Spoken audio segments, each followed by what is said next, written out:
Alhamdulillah. Selalu saja lisan kita memuji Sang Pencipta Allah. Sebagai seorang mukmin kita sangat yakin bahwasanya kalimat Alhamdulillah adalah kalimat penghubung antara seorang hamba yang beriman kepada Tuhannya Allah Subhanahu wa taala. Pada malam ini insyaallah seperti biasa kita akan lanjutkan bahasan tentang dosa-dosa besar. Bab ma jaa fi dzil wajhain, kata Syekh Muhammad rahimahullah. Berbicara tentang masalah sifat ini berarti tidak pernah atau tidak bisa luput dari bahasan tentang orang-orang munafik. Dan orang-orang munafik ini serta ciri-ciri mereka adalah hal yang paling dikhawatirkan oleh para kaum salaf. Mereka sangat khawatir jangan sampai diri mereka termasuk dari kalangan munafikin. Berulang kali Umar radhiyallahu anhu bertanya kepada Hudzaifah bin Yaman, di mana Hudzaifah mengetahui orang-orang munafik yang telah ditunjuk oleh Nabi SAW dan dirahasiakan. Dia mengatakan, apakah saya termasuk yang Nabi SAW hitung sebagai orang munafik? Saking khawatirnya. Dan Umar selalu teliti melihat, kalau ada jenazah tidak disolati oleh Hudzaifah berarti munafik. Maka beliau selalu jadikan tolok ukur itu. Sehingga beliau berhati-hati sekali dalam mensolati orang. Banyak dinukil perkataan kaum salaf tentang masalah kekhawatiran mereka berhubungan dengan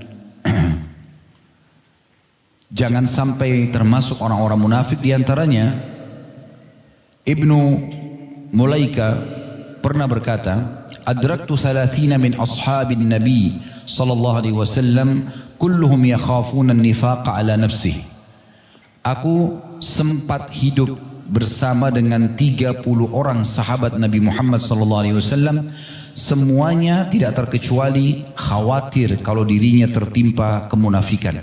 Hadis ini diriwayatkan oleh Bukhari. Tentu ini ada alasannya teman-teman sekalian ya.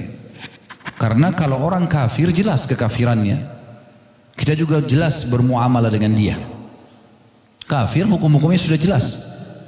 Kita boleh bertetangga, boleh silaturahim, boleh berbisnis, boleh satu negara, boleh bermuamalah secara umum. Yang tidak boleh hanya mendukung ibadah mereka. Dan tidak ada paksaan dari kaum muslimin kepada orang-orang kafir untuk masuk Islam. Allah Subhanahu wa taala mengatakan la ikraha fid din. Tidak ada paksaan dalam masalah agama. Kita tawarkan Islam, mereka terima, alhamdulillah. Tidak terima, enggak ada masalah, urusan mereka sama Allah Subhanahu wa taala. Tidak ada paksaan. Kita tidak boleh mengganggu orang-orang kafir yang di bawah naungan pemerintah Islam dalam perdamaian Islam. Sampai kata Nabi SAW, man adza dhimmiyan kuntu lahu khasiman yaumul qiyamah. Siapa yang menyakiti zimmi, orang kafir yang di bawah naungan pemerintah Islam atau dalam perdamaian dengan kaum muslimin, maka aku akan jadi musuhnya pada hari kiamat. Jadi kita tidak boleh sama sekali. Itu jelas muamalah dengan orang-orang kafir. Orang tua yang kafir juga tetap kita bisa bakti dengan mereka, tapi tidak didukung sisi ibadah mereka. Itu jelas dalam hukum Islam. Tapi orang munafik gak jelas. Karena penampilannya seperti kita, namanya seperti kita, ikut sholat, ikut di pengajian, tapi munafik, pura-pura saja. Makanya ini berbahaya sekali. Dan antara iman sama kemunafikan tipis sekali. Makanya para kaum salaf hati-hati sekali. Mereka khawatir. Sampai Imam Ahmad rahimahullah pernah ditanya. Pada saat dikatakan kepada beliau, ma taqulu fi man la yakhafu ala nafsihi nifaq. Apa kira-kira yang anda katakan kepada seseorang tidak khawatir kemunafikan atas dirinya? Maka faqal, Imam Ahmad berkata, wa may ya'man ala nafsihi nifaq. Siapa yang bisa menjamin dirinya selamat dari sifat kemunafikan?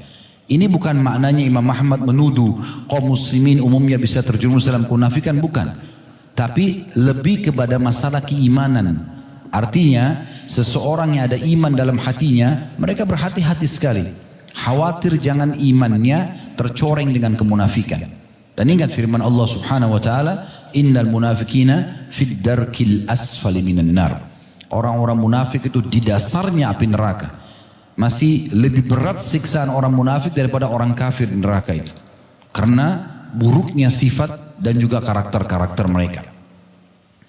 Hasan Basri sampai menyebut orang-orang yang tampak padanya sifat kemunafikan pada sisi amal, bukan keyakinannya. Maka beliau mengatakan orang itu bisa masuk dalam kategori munafik. Misal ciri orang munafik yang berdusta misalnya. Jadi kalau ada orang beriman suka dengan sifat bohong ini, maka ada padanya sifat kemunafikan. Dan itu sudah cukup membuat para kaum salaf, ya diantaranya Hasan Basri mengatakan kalau begitu orang ini bisa munafik. Kalau dia rutinkan. Kalau ada orang bohong sekali, dua kali kemudian dia taubat mungkin. Tapi kalau rutin sampai kita tidak bisa bedakan kapan dia jujur, kapan dia bohong. Setiap hari interaksi kebohongan saja, ini sudah jelas arahnya kepada kemunafikan. Hasan Basri sampai mencap seperti itu agar jangan orang menggampang-gampangkan. Karena Nabi SAW bersabda dalam hadis yang sangat masyhur. Hadis ini diriwayatkan oleh Bukhari Muslim. Beliau mengatakan arba'un man kunna fihi kana munafiqa. Dalam riwayat lain munafikan khalisa. Ada 4 perkara kalau ada pada diri seseorang, semuanya bergabung 4-empatnya, pastikan dia munafik yang tulen. Enggak ada keraguan. Kalau 4-empatnya ada bersama-sama. Maka beliau menyebutkan wa in kana khaslatun minhunna fihi kanat fihi khaslatun minan nifaq hatta yada'aha. Dan kalau seandainya ada salah satu dari 4 ini saja pada seseorang, berarti ada ciri-ciri kemunafikan padanya sampai dia meninggalkannya. Jadi nggak boleh main-main soal ini. Maka beliau mulai sebutkan, ya. Man idza haddatsa kadzab. Siapa yang kalau berbicara dusta, artinya munafik suka bohong, orang mukmin suka jujur.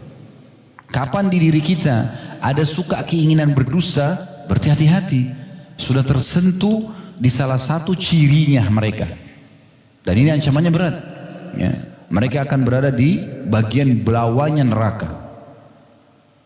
Dan Nabi SAW mengatakan, dia ada padanya ciri kemunafikan sampai dia meninggalkan, maksudnya taubat. Jadi orang beriman tidak akan pernah berwajah dua. Salah ya saya salah, minta maaf. Benar ya benar. Suka ya suka, tidak suka ya tidak suka, selesai. Jangan berwajah dua. Jangan mengatakan oh ya saya suka padahal tidak suka, enggak. Orang beriman yang nampak di wajahnya, itulah yang ada dalam hatinya. Nggak ada dua. Gitu. Nabi SAW itu kalau suka beliau tampakkan kegembiranya. Tidak suka, para sahabat bisa melihat dari raut wajah beliau. SAW. Yang kedua dikatakan, wa idza wa'ada akhlaf. Kalau dia berjanji suka memungkirinya. Saya akan datang tapi nggak datang. Saya akan beri tapi nggak diberi. Ya. Saya pasti akan bantu tapi tidak dibantu. Jadi sudah ada ciri kemunafikan.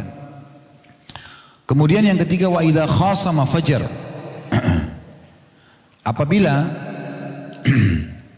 dia berdebat, dia suka berpaling dari kebenaran.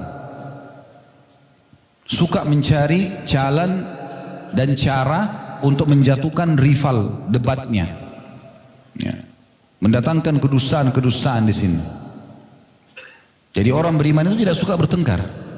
Kalau terjadi pembicaraan dan dialog antara dia dengan seseorang, dia sudah sampaikan argumentasinya, orang itu tetap ngotot dengan kesalahan, ditinggalkan.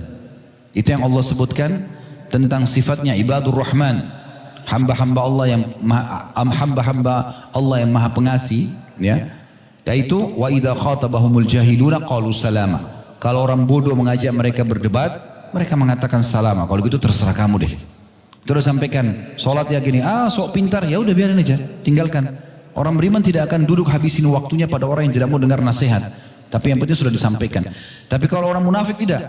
Memang dia terus berdebat. Dia terus menyampaikan segala macam hal. Bahkan seringkali terjadi mereka itu salah. Dan yang terakhir wa idza ahada ghadar. Dan yang terakhir adalah jika dia membuat perjanjian maka dia suka mengkhianatinya. Ini ciri yang disebutkan oleh Nabi SAW. Dalam hadis itu, hadis Bukhari Muslim. Dalam hadis riwayat Muslim yang lain, kata Nabi SAW, min alamatil munafiki thalath. Ciri-ciri orang munafik jelas sekali ada 3. Idza haddatsa kadzab, kalau berkata selalu berdusta. Wa idza wa'ada akhlaf, berjanji maka dia pungkiri. Wa idza tumina khan, diberikan amanah maka dia berkhianat. Kalau ada orang, dalam sebagian athar disebutkan, sedang diajak ngobrol oleh seseorang, kemudian orang yang berbicara ini mengatakan, ini saya amanahkan ya, jangan diceritakan oleh orang lain. Dan orang yang mendengar itu menoleh kiri kanan, seakan-akan kalau ada orang mungkin dia sampaikan, mungkin juga tidak. Ini sudah bisa dianggap mengkhianati amanah itu. Coba bayangkan sampai seperti itu. Harus hati-hati sekali. Dan hadis yang masyhur, hadis riwayat Muslim juga yang lain, ayatul munafiqi thalath, tanda-tanda orang munafik jelas sekali ada 3. Kemudian disebutkanlah 3 tersebut, tapi Nabi SAW mengatakan wa in shama wa shalla wa za'ama annahu muslim. Kalau dia berbicara dia bohong, kalau dia berjanji dia pungkiri, kalau diberikan amanah dia berkhianat. Kata Nabi SAW, walaupun dia sholat, dia puasa, dan dia menyatakan dirinya muslim. Ini memang tegas sekali berhubungan dengan masalah itu. Nah, ini ciri orang munafik yang luar biasa yang harusnya dihindari oleh setiap mukmin. Kemudian Asy-Syu'bi berkata rahimahullah, man kadzaba fahuwa munafiq. Diambil dari kitab Al-Jami' Ulum wal Hikam, jilid 2 halaman 493. Kalau ada orang rutinitasnya berdusta, kata Asy-Syu'bi, maka dia munafik. Kalau rutinitasnya selalu tiap hari bohong sama istri, bohong sama suami, bohong sama anak, ya. Kadang-kadang bahkan bohong ini karena menjadi rutinitas dia tidak merasa bersalah. Dia mau anaknya tidur misalnya, atau anaknya tidak keluar rumah. Jangan keluar rumah, nanti ada ini misalnya. Dia sebutlah apa? Syaitan lah, atau apalah ya. Contoh. Maka itu sudah berdusta. Gak boleh main-main. Jujur, hidupnya seorang mukmin jujur. Qulil haqq walau kana mur. Ucapkan kebenaran walaupun pahit, gak peduli. Orang kalau jujur itu kata Nabi SAW, as-sidqu tuma'nina, wal kadhibu riba, wal kadhibu riba. Maksudnya, ya orang kalau jujur tenang. Memang betul pada saat awal kita jujur berat, tapi selesai, clear pada saat itu. Kita udah akui kok, ya saya salah, saya akan perbaiki, kan selesai. Tapi kalau bohong, itu akan bohong terus. Setiap ditanya masalah yang sama bohong, sampai berapa lama dia mau bohong ini? Tidak selesai-selesai, hidupnya tidak tenang. Setiap kali disebutkan permasalahan yang sama, walaupun bukan dia yang sedang disinggung, dia akan ketakutan. Lalu kenapa harus hidup dalam keadaan seperti ini? Al-Hasan Basri juga mengatakan, ma khafahu illa mu'min wala amanahu illa munafiq. Orang yang khawatir terjatuh pada kemunafikan itu adalah orang-orang mukmin yang sebenarnya. Karena takutnya dicap oleh Allah sebagai orang munafik, dia tidak pernah bohong, dia jaga betul, tidak pernah pungkiri janji, tidak pernah khianati, ya tidak pernah curang dalam perdebatan atau dalam dialog misalnya, sebagaimana ciri-ciri yang sudah disebutkan. Maka itu orang mukmin dan selalu merasa aman dari kemunafikan. Justru itu adalah kemunafikan yang sebenarnya. Jadi kita sedang bicara tentang ciri ini, ciri orang munafik, ya, di mana memang ciri mereka sangat luar biasa gitu. Orang yang mengaku Islam termasuk munafik, namun tidak mengamalkan ajaran Islam. Diambil dari kitab Hilyatul Auliya, jilid 1 halaman 282. Jadi dari perkataan Hudzaifah ini, orang-orang yang banyak mengatasnamakan saja Islam, tapi tidak mempraktikkan Islam, tidak mau belajar, beliau mengatakan orang ini kalau terus dalam keadaannya bisa dicap sebagai orang munafik. Untuk apa dia hidup sebagai seorang muslim? Bertahun-tahun tidak pelajari sholat, tidak pelajari puasa, tidak pelajari perintah-perintah agama yang akan dia diminta pertanggungjawabannya hari kiamat. Tidak pernah mau belajar kenapa ini haram dan itu haram sehingga dia tinggalkan. Terus dalam kebodohannya, maka orang seperti ini berbahaya sekali. Ini perkataan Hudzaifah radhiyallahu anhu. Beliau juga mengatakan, al-munafiquna al-yawma syarrun minhum ala ahdi Rasulillah sallallahu alaihi wasallam kanu yawma idzin yaktumunahu wa hum al-yawm yudhhiruna. Beliau mengatakan orang-orang munafik di masa ini, tahu Hudzaifah bin Yaman bicara kapan ini? Di masa tabi'in. Sahabat Nabi SAW sudah meninggal, masih sahabat hidup sebagian, tapi di masa tabi'in. Beliau bilang di masa itu ya, orang-orang munafik di masa ya ini, maksudnya di masa beliau waktu hidup, itu lebih buruk daripada munafik di masa Nabi. Karena di masa Rasulullah SAW orang munafik masih rahasiakan. Sekarang orang munafik terang-terangan. Ini Allahu alam kalau Hudzaifah hidup di masa kita, apa yang beliau katakan? Tampil dengan nyata kedustaannya di depan publik, nggak apa-apa. Pungkiri janji sana sini, menipu sana sini, masuk keluar penjara nggak apa-apa. Selalu berdialog walaupun salah. Cirinya banyak sekali. Diberikan amanah, semuanya orang diekspos. Cerita tentang temannya, dia yang expose, dia yang sebarin sana sini. Padahal temannya sudah mengatakan ini amanah ya, gak boleh disampaikan. Titipkan amanah, uang, harta, habis, dipakai. Alasannya kena keperluan. Banyak cirinya. Ya. Bagaimana kalau boleh hidup di masa kita? Itu luar biasa. Gitu. Dan pernah ditanya kepada Samit bin Ajlan, rahimahullah. Ini juga diambil dari kitab Hilyatul Awliya, jilid 3, halaman 129. Apakah orang-orang munafik itu bisa menangis? Maka beliau mengatakan, waktu ditanya, hal yabki al-munafiq? Qala yabki min ra'sihi fa amma qalbu fala. Iya, orang munafik bisa menangis, tapi menangisnya rekayasa dari wajahnya, tapi bukan dari hatinya. Jadi memang sensitif sekali masalah kedudukan orang-orang munafik ini. Tipis sekali perbedaan dengan orang beriman. Orang beriman juga menangis, tapi bagaimana bedain antara orang yang dari hatinya dengan bukan dari hatinya? Umumnya kata sebagian ulama adalah nampak dari dia pamer atau tidak. Kalau ada orang menangis justru di saat dia sendiri, ya, ataupun di keramaian dia menangis tapi dia coba sembunyikan, maka itu ciri orang beriman. Tapi kapan orang sendirian gak pernah nangis, malah tertawa kebahak-bahak, tapi di depan umum dia menangis, maka ini berarti ciri munafik. Dia memang hanya untuk dipuji, ya, sebagaimana ciri khasnya orang-orang munafik juga. Imam Al-Auza'i rahimahullah mengatakan innal mu'mina yaqulu qalila wa ya'malu katsira. Orang mukmin itu ngomongnya sedikit tapi amalnya banyak. Wa innal munafiq yaqulu katsiran wa ya'malu qalila. Tapi orang munafik sebaliknya.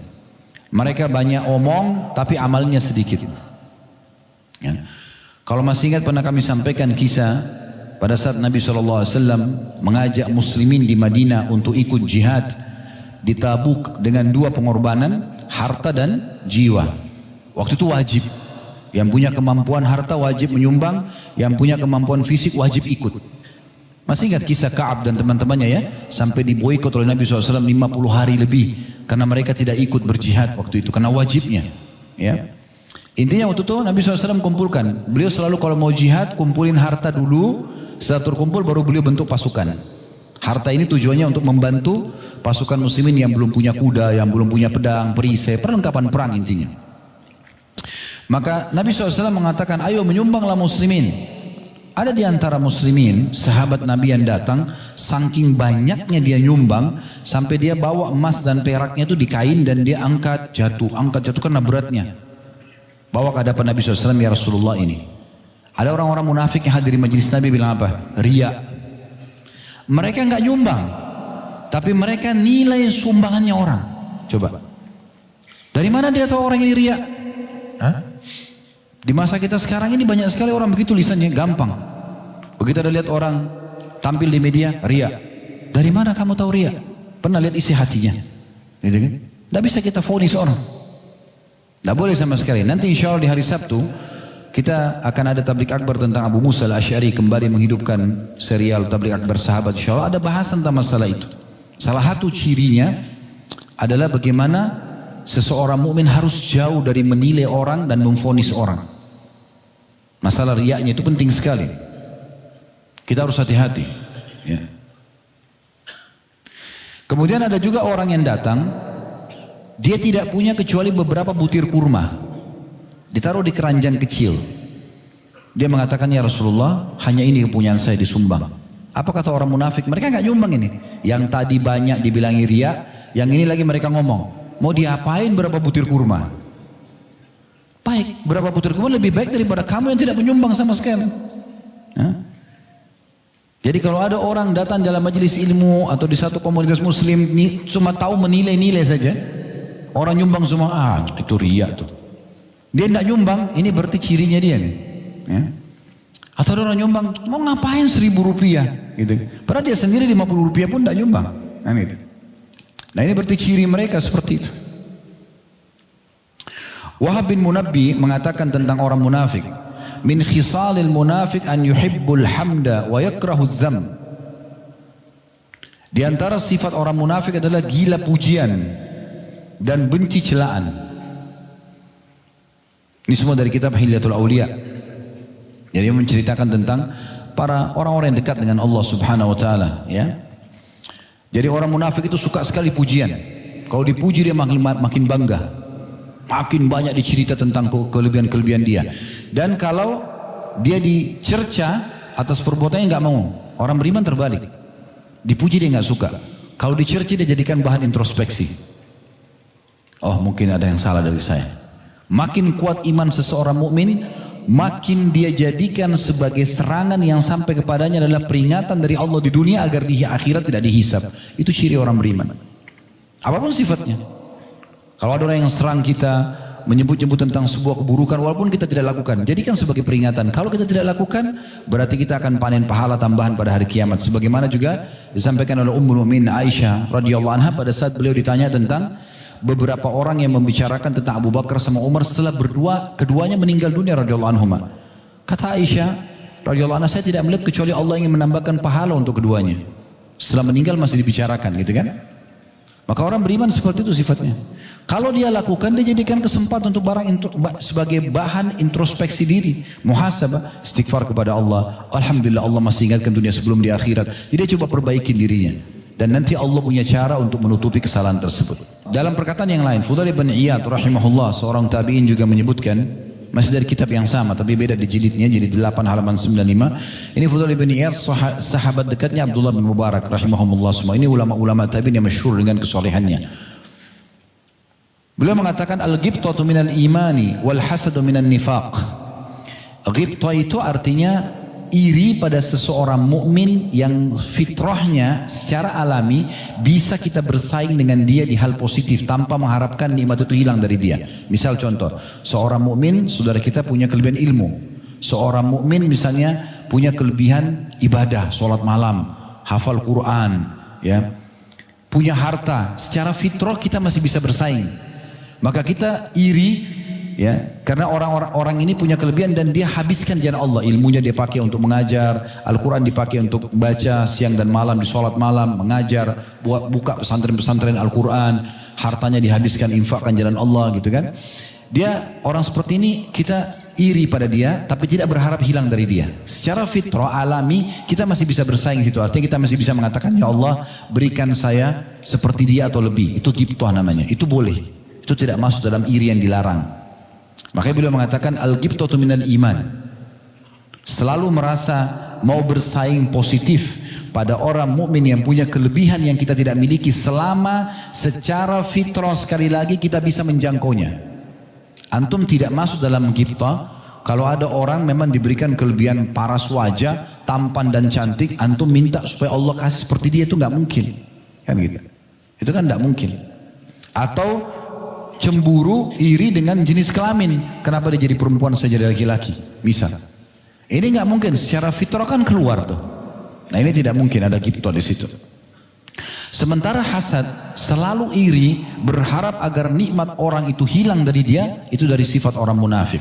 Jadi perbedaannya hanya kalau kita berharap diberikan hal yang sama, selama secara fitrah masih bisa bersaing, minta Allah berikan kita yang sama tanpa berharap hilang dari dia nikmat itu, maka namanya ghibtah.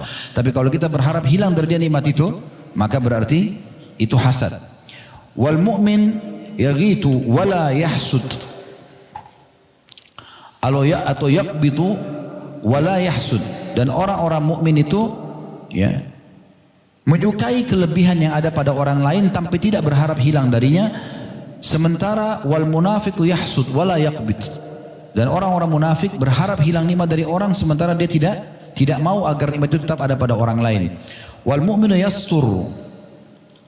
Dan orang-orang mukmin itu suka menutupi kekurangan-kekurangan orang lain.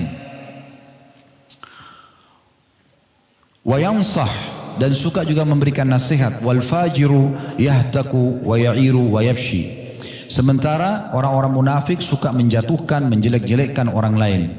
Nah, ini ciri-ciri orang munafik. Hatim al-Asam rahimahullah juga berkata, al-munafiqu ma akhadha min ad-dunya akhdhu bihirs wa yamna'u bisyak. Orang munafik mengambil dunia dengan rasa tamak, melindungi harta tersebut dengan penuh keraguan-raguan. Wa yunfiqu birriya, dan kalaupun dia mengeluarkan pasti dengan riya. Wal mu'minu ya'khudhu bil khauf wa yamsiku bisyiddah wa yunfiqu lillahi khalisan fit ta'ah. Sementara orang mukmin mengambil harta dengan penuh kekhawatiran, kehati-hatian. Ia menahannya dengan kuat, lalu menginfakkannya dengan ikhlas di jalan ketaatan. Jadi ini ciri-ciri yang ada pada orang-orang mukmin dan orang-orang munafik, atau perbedaan dasar lah di antara mereka. Baik, kita kembali ke perkataan yang disampaikan tadi oleh Syekh Muhammad rahimahullah. Kita masih baru di dalil yang pertama, atau masih di judulnya tentang masalah orang munafik. Kita akan masuk ke dalil yang pertama diangkat oleh beliau berhubungan dengan orang yang dua wajah ini, atau sifat khasnya orang munafik. Surah Al-Baqarah ayat 14. Ini dalil pertama yang diangkat oleh beliau, yang bunyinya, wa idza laqul ladzina amanu qalu amanna wa idza khalau ila syayatinihim qalu inna ma'akum innama nahnu mustahzi'un. Dan apabila orang-orang munafik berjumpa dengan orang-orang beriman, maka mereka suka mengatakan kami telah beriman. Dan bila mereka kembali kepada syaitan-syaitan mereka, mereka mengatakan sungguhnya kami sependirian dengan kalian, kami hanyalah berolok-olok. Jadi orang-orang munafik di masa Nabi SAW di Madinah dulu, mereka kalau ketemu sama sahabat-sahabat orang beriman, mereka menyatakan, menunjukkan keimanannya supaya mereka dapat keamanan dari orang-orang beriman. Begitu mereka ketemu dengan orang-orang musyrik, penyembah berhala, maka mereka mengatakan kami cuma olok-olok saja, itu pura-pura. Itu disebutkan ciri mereka. Berarti mereka ini dua wajah di sini ya. Dan ini namanya sifat nifaq yang i'tikadi, diikuti dengan keyakinan, i'tikadnya. Ini yang paling besar ya, sifat kemunafikan yang paling besar. Kemudian surah An-Nisa ayat 143 juga dari selanjutnya, mudabzabina baina dzalika la ilaha ulai wa la ilaha ula. An-Nisa 143. Ciri orang munafik juga adalah mereka dalam keadaan ragu-ragu antara yang demikian, masuk iman dan kekafiran, tidak termasuk golongan orang-orang beriman, tidak pula termasuk golongan orang-orang kafir. Imam Bukhari Muslim mengangkat dalil hadis Abu Hurairah radhiyallahu anhu secara marfu. Tajidu syarran nasi yaumal qiyamati dzal wajhaini alladhi ya'ti haula'i biwajhin wa ya'ti haula'i biwajh. Kata Nabi SAW, kalian akan dapati orang yang paling jelek pada hari kiamat, orang yang paling buruk ya, kedudukannya di sisi Allah, tentu paling berat juga siksaannya, adalah orang-orang yang suka bermuka dua, yang mendatangi mereka ini dengan sebuah muka dan mendatangi mereka dengan muka yang lain lagi, atau mendatangi mereka dengan sebuah muka yang lainnya. Hadis ini riwayat Bukhari Muslim. Ya, dari hadis ini keluar hukum tentang masalah berwajah dua ini adalah dosa besar. Karena sudah kita jelaskan dari awal belajar dosa besar, ikhwas sekalian, bahwasanya cirinya adalah kapan ada ancaman berarti dia dosa besar. Dan Anas radhiyallahu anhu juga mengatakan, dalil selanjutnya diangkat oleh Syekh Muhammad rahimahullah, hadits riwayat Tabarani dalam Mu'jam Al-Awsat, dan Al-Haythami juga menyebutkan dalam Kitab Al-Majma' secara marfu', man kana dza lisanaini ja'alallahu lahu yaumal qiyamah lisanaini min nar.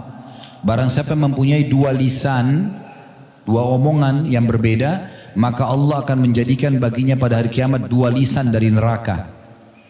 Dua lisan dari neraka. Dalam riwayat yang lain disebutkan, man kana lahu wajhani fid dunya kana lahu yaumal qiyamati lisanani minan nar.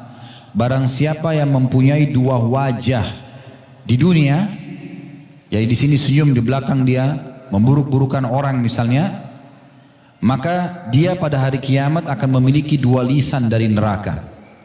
Dua lisan dari neraka. Jadi ini beberapa dalil yang diangkat oleh Syekh Muhammad rahimahullah. Kita coba lihat penjelasan ulama berhubungan dengan masalah makna daripada hadis-hadis ini. Di antara hadis tadi yang Nabi SAW mengatakan, inna syarran nasi dzul wajhaini, sesungguhnya manusia yang paling buruk adalah orang yang memiliki dua muka, alladzi ya'ti haula biwajhin wa haula biwajh, yang datang kepada sekelompok dengan wajah dan datang kepada kelompok lain dengan wajah yang lainnya.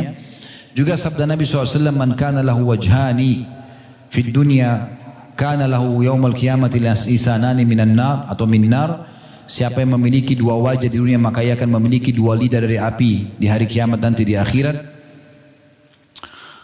Kemudian juga ada perkataan yang lain dari Nabi SAW, la yambagi lizil wajhaini an yakuna amina.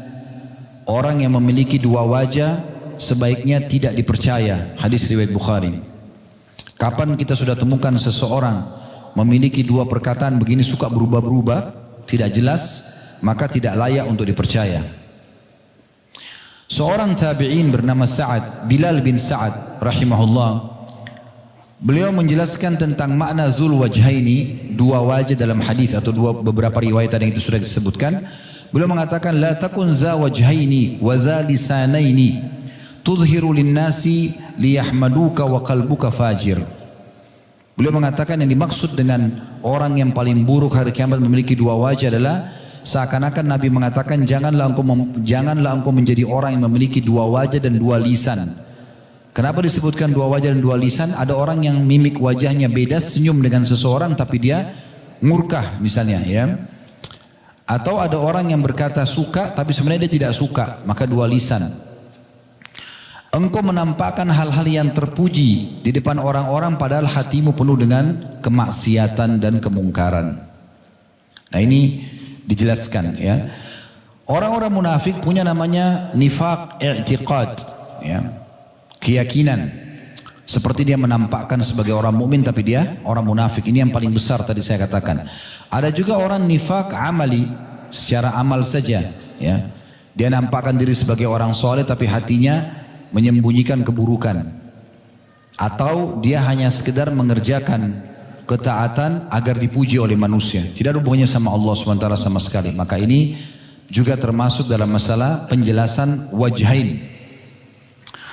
Juga masuk dalam penjelasan wajhain ini, dan ini juga ciri orang munafik, suka mengadu domba, ya. Suka mengadu domba. Dan itu disebutkan dalam hadis riwayat Imam Ahmad. Kata Nabi SAW, tajidu min syirarin nasi yaumal qiyamah, kalian akan temukan orang yang paling buruk nanti pada hari kiamat, alladzi ya'ti haulai bihadithi haulai wa haulai bihadithi haula. Adalah orang yang suka datang membawa pembicaraan satu kelompok ke kelompok yang lain supaya ini emosi. Lalu membawa pembicaraan kelompok ini ke kelompok yang ini supaya ini emosi, dan akhirnya bertengkarlah mereka. Sementara ciri orang beriman justru terbalik. Mereka selalu islah dzatu bayyin, memperbaiki hubungan antara dua orang yang rusak. Kalau orang munafik malah sengaja membuat kacau, ya. Ibnu Hajar rahimahullah mengatakan dalam Fathul Bari jilid 10 halaman 475, wa huwa min jumlati suratin nimam. Maksudnya ini adalah cirinya gambaran daripada adu domba. Wa inna ma kana dzul wajhaini asyarrun nasi. Tapi orang yang dua wajah ini malah lebih buruk daripada adu domba itu. Lianna haluhu halal munafiq. Karena keadaannya sama dengan keadaan orang munafik. Idh huwa mutamalliku bil batil wa bil kadhib. Karena dia menyelipkan kebatilan dan kedustaan, ya, lil fasadi bainan nas, untuk menyebarkan kerusakan di tengah-tengah orang. Jadi tidak boleh sama sekali orang memiliki dua wajah, ya. Tapi ada hal-hal keadaan yang tidak masuk dalam masalah ini.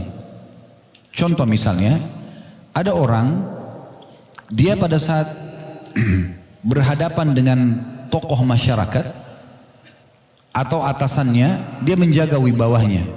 Tapi pada saat sama teman-temannya dia bersenda gurau. Ini enggak munafik, ini bukan orang dua wajah namanya. Karena dia meletakkan muamalahnya pada tempatnya.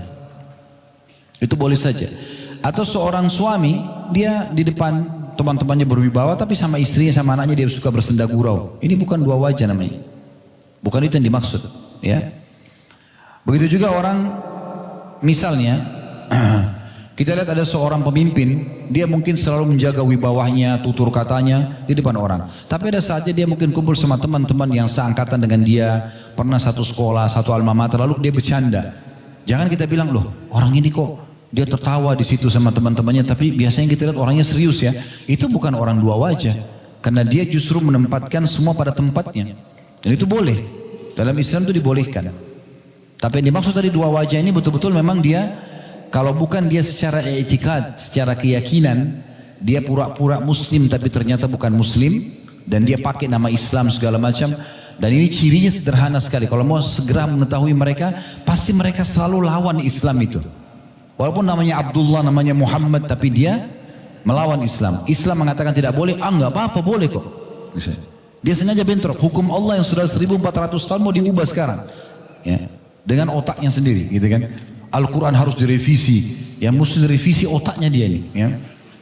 Ya. Kadang-kadang kalau saya lihat ada orang begitu terlalu lancang, Al-Quran direvisi, ini sudah tidak layak hadis ini. Lalu yang layak mana? Otak kamu itu yang layak. Mana isinya apa? Gitu. Ya. Dia pun masih bingung mengatur rumah tangganya, dia masih bingung mengatur pekerjaannya. Kalau sakit masih konsul sama dokter, terus mau revisi Al-Quran dan hadis. Tapi ada orang seperti itu. Jadi dia secara etikat atau secara amalia, tadi sudah kita bilang, dia sholat, dia ibadah karena dilihat oleh orang. Nah itu baru namanya dua wajah. Atau dia sengaja tadi mengadu domba, sengaja membuat dua kelompok ini bertengkar, makin dipanas-panasin. Nah itu masuk dalam dua wajah yang diancam dalam bahasan kita. Tapi kalau kondisi tadi orang justru dia meletakkan wibawahnya, muamalahnya pada tempatnya, itu nggak ada masalah. Karena kan tidak mungkin seorang ayah bercanda sama anaknya yang masih kecil, kemudian ini ditarik juga bercanda kepada teman-temannya di kantor, kan tidak mungkin. Kan itu. Nah ini bukan dua wajah. Jangan kita mengatakan ini dilarang loh. Ustaz Khalid bahas ini nggak boleh, munafik. Ya. Ingat sudah pakai bahasa Indonesia, jangan bawa-bawa nama saya. Ya. Kecuali dengan ilmu yang benar baru bisa. Makanya dalam sebuah riwayat dalam hadis kata Nabi SAW, anzilun nasa manazilahum. Perlakukanlah orang sesuai dengan perlakuan yang sesuai dengan kedudukan mereka masing-masing. Itu boleh. Pernah ada dua orang lewat di depan rumah Aisyah radhiyallahu anha, lewat saja. Maka Ummul Mukminin Aisyah berikan kepada orang yang pertama sesuatu, lalu kemudian orang itu pergi. Dan Aisyah biasa saja. Lewat orang yang kedua, oleh Aisyah radhiyallahu anha disiapkan tempat duduk, kemudian dihormati, lalu dikasih. Waktu pergi, maka seseorang bertanya, wahai mukminin, kenapa anda bedakan muamalah dua orang ini? Kata beliau, begitulah Nabi SAW mengajarkan kepada kami. Orang yang pertama tadi, dia orangnya susah keadaannya, biasa saja gitu. Saya orangnya miskin, dia kalau dikasih apa-apa dia pergi selesai, bagi dia sudah bernilai itu. Orang yang kedua ini punya kedudukan. Cara memberinya bukan dengan seperti orang yang pertama. Maka ini berarti mengajak orang berhadapan dengan orang sesuai dengan tingkatan levelnya. Ini bukan dua wajah. Begitu juga sabda atau perkataan Ali radhiyallahu anhu yang menarik, beliau mengatakan, haditsun nas bima ya'rifuna atuhibbun an yukadzibullaha wa rasulah. Bicaralah kepada orang lain sesuai dengan apa yang mereka fahami. Apakah engkau ingin mereka mendustakan Allah dan Rasulnya? Maka ini berarti meletakkan pada tempatnya masing-masing. Ya. Makanya Nabi SAW juga mengatakan rahimahullah memberiin khataban nas al-hasbu ukulihim. Semoga Allah merahmati seseorang yang suka berbicara dengan orang sesuai dengan level akalnya. Maka ini bukan dua wajah. Ya. Jadi kalau satu waktu antum temu ada orang, mungkin setiap antum ketemu dia kelihatan serius. Mungkin karena dia adalah pemilik perusahaan di tempat antum bekerja. Atau mungkin dosen di sebuah kampus. Satu waktu antum temukan dia tertawa sama teman-temannya sama-sama dosen misalnya di sebuah tempat. Jangan antum bilang, ini munafik. Nah. Pernah dengar gak ada orang gitu kan? Ini munafik. Kok di sana dia diam serius, di sini ya dia ketawa kebahak-bahak. Loh kenapa emang orang gak bisa ketawa? Nah boleh ini. Ya. Atau mungkin dia berbuat satu perbuatan yang mungkin selalu terjaga, tapi satu waktu mungkin dia lupa. Ya. Pernah di majelis, saya tidak bilang ini dilakukan di majelis ya, tapi pernah di majelis Nabi SAW ada orang tidak sengaja ketelepasan keluar angin. Sebagian sahabat ada yang tertawakan. Kata Nabi SAW, kenapa kalian tertawakan dengan sesuatu seperti ini? Orang bukan sengaja, kecuali orang sengaja. Orang tidak sengaja. Jangan malah dipermalukan, gitu kan? Jadi bukan berarti orang itu jaga wibawa di satu tempat, di tempat yang lain tidak, berarti orang munafik, bukan itu. Tapi benar-benar dia masuk ke masalah i'tikad, keyakinan tadi, pura-pura mukmin tapi sebenarnya dia kafir, atau dia memang secara amalia dia hanya berbuat karena ingin dipuji, atau memang dia ingin mengadu domba, suka berdua wajah di sana dan di sini untuk mendapatkan keuntungan dua-dua pihak. Maka ini termasuk bahasan kita. Semoga Allah SWT jaga insyaallah. Subhanakallahumma bihamdika asyhadu an la ilaha illa anta astaghfiruka wa atubu ilaik. Wassalamualaikum warahmatullahi